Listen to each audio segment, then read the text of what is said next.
from the CyberHub bunker and studio. You're tuning in to the CyberHub podcast. And now for your host and CISO, James Azar.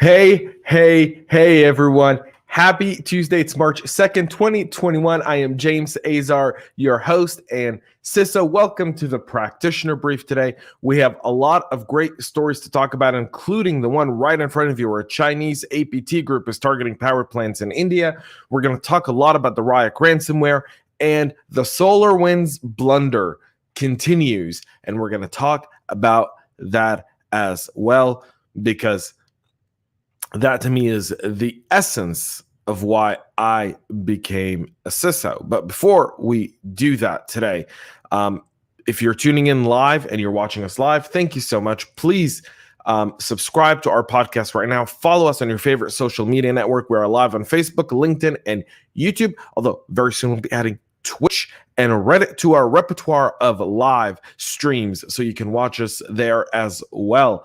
So you can do that as well. You can comment at any time during the show. We'll bring up your comments, address any questions you have at any point period in time. Today's show is supported by our friends over at KnowBe4 and Wistic. You can see more about them in the show notes, so check them out and support the organizations that support our content and our shows. So before we get started today, folks, we all need a cup of coffee to kick off our day. Today, like any day, is my espressos. Double espresso, Pete's coffee. Love Pete's. Love Pete's espresso. Like when I'm lazy and I don't want to do my own coffee, the Pete's capsules get the job done. Today, that's that. Ceremonial sip. Let's get our blood rushing and let's get right into what's going on today from a risk, impact, and mitigation perspective in cybersecurity. We start with China increasing their cybersecurity activity now with the regional competing superpower of India. Security researchers over at Recorded Future, who back in December, I had one of their very own charity write on to talk about China. You can check that out on our LinkedIn page as well. You can see my conversation with Charity. And just last week, we actually did another session together for FC Atlanta talking about China. So I wanted to lead off with this story today simply because the Chinese APT actors are targeting a wide range of critical infrastructure targets in India, including power plants, electricity distribution centers, and Indian seaports. The company analyst applied the Red Echo moniker to this threat actor and warned that the group has strong infrastructure and victims overlap with the notorious APT-41, also known as the barium actor. Despite these overlaps with known APT actors, Recorded Future said it will continue to track the group as a distinct actor because there isn't enough evidence to firmly attribute the activity to one singular group. According to Recorded Future, from the middle of 2020 onwards, it captured telemetry showing a steep rise in the use of known APT command and control servers to target a large swath of India's power sector. India, obviously, critical infrastructure is very outdated. It's still being built. There's many parts of India that still don't have running water or electricity. This is significant. The company has found 21 IP addresses among them. Here's where this has an impact. So, number one, we're obviously now seeing China's cybersecurity activity really increase blatantly now everywhere. So that's number one. Number two, if you're supporting any organization within the India infrastructure, or if you have any businesses within within India, meaning parts of your business, whether it be call centers, IT development centers, Q&A, help desk, whatever that is. Now we understand that China's targeting their critical infrastructure.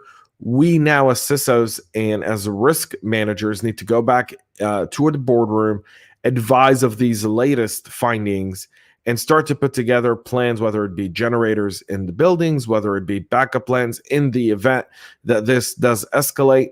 China and India have been brewing now for the last about 2 years with border scrimmages every so often between their soldiers. on disputed territory between China and India. This might get worse before it gets better, folks. So we need to start planning for that. Unfortunately, geopolitical stuff can have an impact on our business, even if we don't want it to. I'll move on to our next story today, where the Ryuk ransomware attack on the Universal Health Services cost $67 million in damages for the organization. A Fortune 500 hospital and healthcare services provider said that the unfavorable pre-tax impact of the Ryuk ransomware was around $67 million. This number is significant in multiple cases here, folks, and we're going to talk about Ryuk here in just one moment, because there's an update to it as well, and there's a new strain of Ryuk in the wild that's far more dangerous than the previous version of it. Here's where this is significant. $67 million.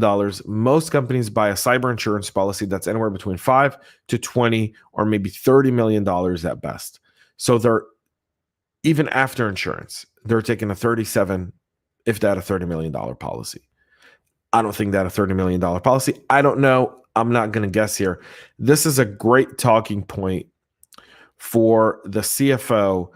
This is a great kind of like virtual coffee if you're still not in the office, of just going and talking to your CFO, doing a review, overlooking your ransomware plans, and understanding how Ryuk operates. You can look at MITRE or you can look at OWASP, and put in the right security controls and increase your cybersecurity controls on different attack vectors that Ryuk uses, because Ryuk just got a little upgrade. So the Ryuk ransomware now has worm-like capabilities, which allows Ryuk to now is capable of lateral movements within an infected network, something they didn't have before Ryuk, which is, by the way, folks, attributed to Russian cyber criminals. It's estimated to have been involved in a bunch of high-profile attacks, with an estimated making of $150 million using this ransomware since 2018. Ryuk's been associated with the TrickBot malware that's being operated by the same gang as well. In a recently published report, the French National Agency for the Security of Information Systems said it identified one Ryuk sample that could spread automatically within infected networks earlier this year.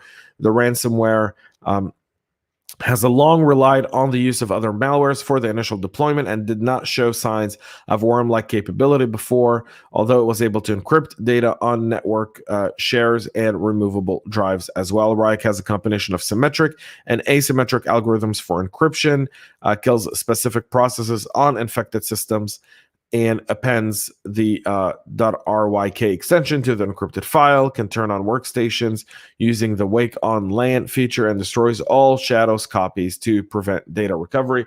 The Ryuk gang is lethal. They are good, and now they can move laterally automatically. Something to keep an eye on and start planning around, because the risk here is significant, as we've seen just a minute ago. $67 million was the cost of the Ryuk ransomware attack on UHS. So just put that into proportions for any other organization, including your very own. This is going to be a force to be reckoned with for the next year or so. The Solarwinds security fiasco just keeps getting more outrageous by the day. So let's start with this. One, the CEO says it all started with an intern setting a password that shared it on GitHub. And obviously this was over the weekend, throwing an intern under the bus. Really poor leadership. Just really poor leadership. Stop it. So then a crisis response PR firm that Solarwinds has engaged says that they've determined that the credentials using the password were for a third-party vendor application and really weren't the reason for the breach. So here's where this takes us. Okay, one of two things. One, is the CEO unaware of how people got in? Is he unable to answer to this? So is Congress subpoenaing the wrong people? Should we subpoena the CISO to testify rather than the CEO? Because we saw that with Equifax as well, with their old CISO, with their old CEO, Richard Smith, who came on and threw one of their employees under the bus in front of the entire nation at a congressional hearing. That person, who was on my other show, CISO Talk, got death threats because of this. He was fired from his job because of this. So, at some point or another, this executive leadership has to be held accountable for the knowledge of cybersecurity. And if they can't understand cyber, if they can't communicate cyber, then maybe they should shut up and let someone who does answer these questions. Because what they've done now is they've created an antagonistic approach towards cybersecurity practitioners and professionals within the business. And the CEO continues to say they violated our password policies when they posted the password on an internal and on their own private GitHub account. Come on, guys. Really? Come on, man. Come on. Like, stop blaming other people for stuff like this. This all starts from the very top and all the way to the bottom. Security is a cultural aspect in an organization as much as any other. And security-driven culture and responsible leadership doesn't do this. Responsible leadership says, we had a bunch of internal breakdowns. Yes, we had someone set a password. It was a someone. It failed on every level to get picked up. When we did pick it up, we switched it. But nonetheless, spilled milk. But that's not what they decided to do here. They decided to throw a intern under the bus and really just very much agitate the entire community, which, including myself, is this is very irritating, and SolarWinds should know better.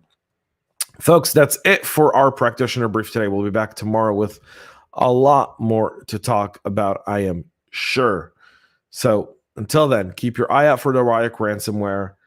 Take lessons learned from SolarWinds. Invest in training your people. It's so important. Hold people accountable for their actions. It's really, really, really important so that you don't end up like the previous CEO of SolarWinds, blaming an intern for a job that you as a leader failed to do, which is probably ensure that your interns are getting properly trained and that there's the right things within the organization to ensure that an intern doesn't really have an impact to put something out to the public without at least some sort of supervision. At least that's it for me here. All right, folks, we'll be back tomorrow, 9 a.m. live right here on Facebook, LinkedIn, and YouTube. Until then, thank you so much for watching. Thank you for listening. Make sure to share and subscribe, and we'll be back then. Until then, stay cyber safe. We love feedback, so make sure to connect with us on social media and subscribe to our podcast on your favorite podcast listening platform.